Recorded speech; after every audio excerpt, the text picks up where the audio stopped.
एक पहाड़ी के नीचे रामगढ़ नाम का एक गांव था। गांव के सारे जानवर हरी घास खाने के लिए सुबह उसी पहाड़ी के ऊपर बसे जंगल में जाते और शाम होते होते घर आ जाते थे।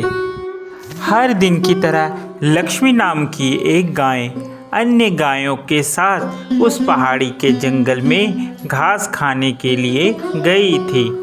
वह हरी घास खाने में इतनी ज़्यादा प्रसन्न थी कि वह कब एक शेर की गुफा के पास पहुंच गई उसे पता भी नहीं चला।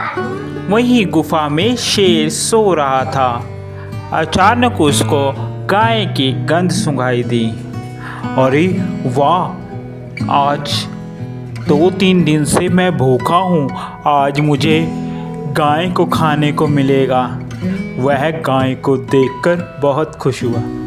अब मैं पेट भरकर गाय को खाऊंगा। रुको, आज मैं कई दिनों से भूखा हूँ, आज मैं तुम्हें खाऊंगा और अपनी पेट की भूख मिटाऊंगा। शेर की बात सुनकर गाय डर गई।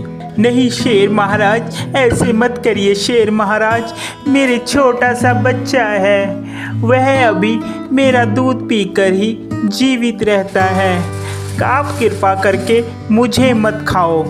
अरे क्या बोल रही है, मैं तुझे ना खाऊं तो मेरी भूख का क्या होगा, मैं अपनी भूख कैसे मिटाऊंगा। फिर से गाय शेर के आगे प्रार्थना करने लगती है। शेर महाराज, अगर मैंने अपने बच्चे को दूध ना पिलाया तो वह मर जाएगा, कृपा करके मैं आपसे वादा करती हूँ कि मुझे जाने दें, उसके बाद चाहे आप बेशक मुझे खा लेना, फिर मैं आपके पास आऊँगी। अपने बच्चे को समझाकर, अपने बछड़े को समझाकर शेर को उस पर दया आ जाती है। ठीक है गाय, तुम ऐसा करो, तुम उसके पास जाओ और अपने बछड़े को दूध पिलाकर फिर आना।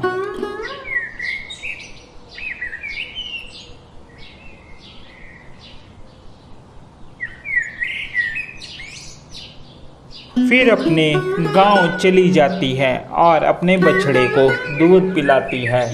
देखो बेटा, मैं अब जंगल वापस जा रही हूँ और मैं अब दोबारा यहाँ पर नहीं आऊँगी, इसलिए तुम अपना ध्यान खुद सीखना और अपना ध्यान खुद करो।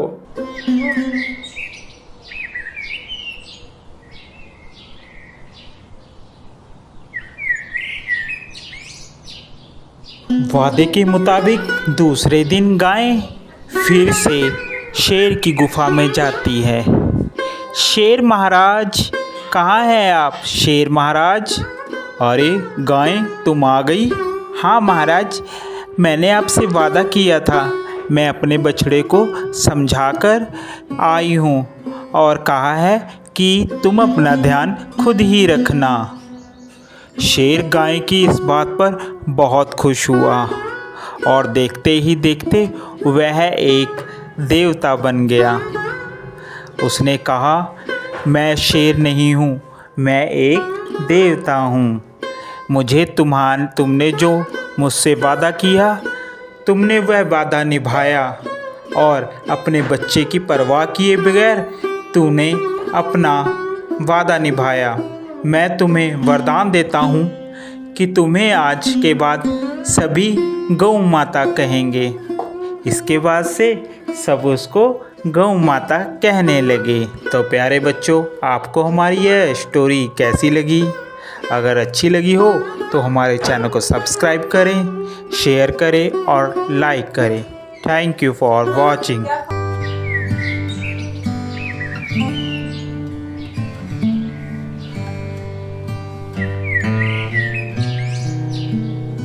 अरे कहो मित्र, कैसे हो? बहुत दिन बाद आए हो यहाँ पर, सब कुशल मंगल तो है? अरे हाँ भाई कछुए, सब सही है। और आप सुनाओ, आप ठीक हो? हाँ मैं भी ठीक हूँ। घने जंगल के बीच नदी के किनारे एक कछुआ और एक खरगोश बहुत प्यार से और मज़े से रहते। चलो मित्र, आज हम दोनों जंगल में घूमने चलते हैं। हाँ, क्यों नहीं मित्र, क्यों नहीं, चलो चलते हैं हम दोनों मित्र रास्ते में अभी जा ही रहे होते हैं। अचानक खरगोश की नज़र भूखी लोमड़ी पर पड़ती है। खरगोश लोमड़ी को देखकर जोरों से भाग लेता है और भागकर अपने घर में चला जाता है। वहीं बेचारा कछुआ धीरे धीरे इतने में लोमड़ी आकर कछुए को पकड़ लेती है। अरे आज तो मैं इस कछुए को ही खाकर पेट भरूंगी, कई दिनों से मुझे खाने को कुछ नहीं मिला। कछुआ बेचारा अपनी खोल के अंदर छुप गया। लोमड़ी ने उसे दांत मारने की कोशिश की, मगर उसका खोल बहुत सख्त था। अरे ये तो बहुत सख्त है, अब मैं इसे कैसे काटूं? यह सब खरगोश देख रहा होता है और खरगोश वहाँ से कहता है, अरे लोमड़ी पास सुनो, ये कछुआ ऐसे नहीं खा पाओगी, इसका खोल बहुत सख्त है। तुम ऐसा करो, पहले इसको पानी में भिगो, जिस कारण ये फूल जाएगा और फिर तुम इसे खा लेना। लोमड़ी ने वैसे ही किया जैसे कछुए ने कहा। जैसे ही लोमड़ी कछुए को पानी के पास लेकर गई, कछुआ दौड़कर पानी के बीच जाकर घुस गया और लोमड़ी बेचारी मुंह देखती रही। फिर इस तरह अपनी समझदारी से खरगोश कछुए की जान बचा लेता है। खरगोश और कछुए की दोस्ती और पक्की हो जाती है।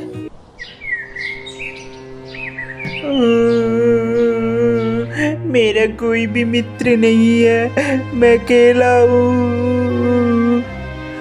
खेतों के बीच एक जलाशय था। जलाशय में एक मेंढक रहता था। वहीं पास में एक बिल में एक चूहा रहता था। वह पास से गुजर रहा था। अरे मेंढक भाई, क्या बात है, तुम रो क्यों रहे हो? भैया, मेरा कोई भी मित्र नहीं है, मैं इस जलाशय में अकेला रहता हूँ। कोई दुख सुख बताना हो तब भी कोई मित्र नहीं है। अरे मित्र, इसमें रोने वाली क्या बात है? मैं तुम्हारे बगल के पेड़ में ही तो रहता हूँ। आज के बाद तुम्हें चिंता करने की कोई ज़रूरत नहीं है। आज के बाद मैं तुम्हारा मित्र हूँ। तुम हर एक अपना दुख सुख, हर एक बातें मुझसे बताया करो। मेंढक चूहे की बात सुनकर बहुत खुश हुआ और वह दोनों दोस्त बन गए। वह हमेशा साथ साथ रहते।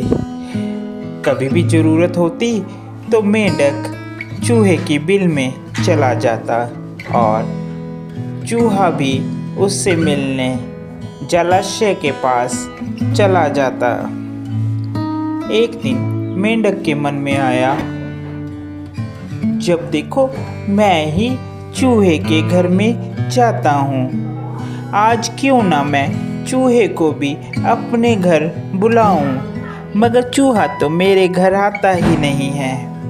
उसने प्लान बनाया। अरे चूहे भाई, हमारी मित्रता को तो इतने साल हो गए। एक बात बोलूं? हाँ मित्र, बोलो, क्या बात है?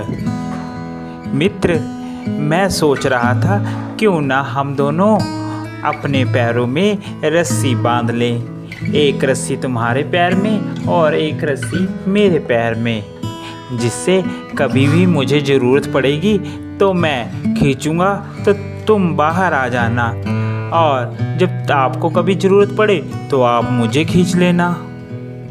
चूहे ने उसकी बात पर सहमति प्रकट की और एक दिन मेंढक ने सोचा, आज तो चूहे को मैं अपने घर लेकर जाऊंगा। वह तालाब में छलांग लगा देता है। उसके साथ ही चूहा बंधा होता है, वो भी तालाब में चला जाता है, जिस कारण वह बहुत तड़पता है। ऊपर से यह सब एक कौवा देख रहा होता है। कौवा झट से आता है और चूहे को पकड़कर आसमान में उड़ने लगता है। उसी के साथ मेंढक भी बंधा होता है और वह भी उसके साथ चला जाता है, जिससे चूहा उसे ले जाकर दोनों को खा लेता है। आपको हमारी वीडियो कैसी लगी सब्सक्राइब जरूर कर दे और साथ चैनल को लाइक भी कर दे। Thank you for watching.